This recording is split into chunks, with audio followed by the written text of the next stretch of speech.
consiste à créer des centres dans les pays de départ, c'est une réflexion qui est intéressante. Il faut le faire en rajoutant 2 dispositions qui sont fondamentales.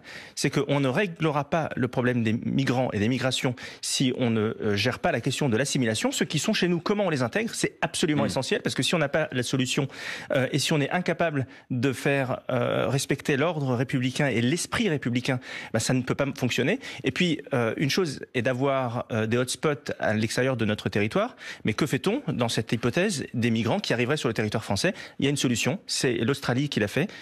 Si vous arrivez sur le territoire en ne passant pas par ce hotspot, eh bien vous êtes définitivement interdit de territoire. Voilà. Et c'est la seule solution. Mais l'Australie avait ce qu'attendent les peuples européens, c'est pas forcément la fin de l'immigration, c'est pas forcément de boucler les frontières, mais c'est simplement que nous ayons la maîtrise de nos frontières, que nous ayons la maîtrise de nos flux migratoires. Ça n'a rien à voir. La base de la souveraineté, c'est la maîtrise des frontières et des flux migratoires. Et ensuite, libre à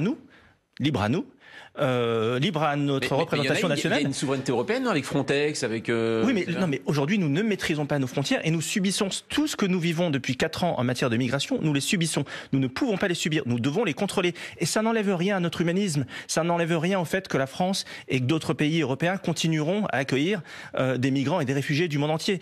Mais nous avons le devoir de le maîtriser.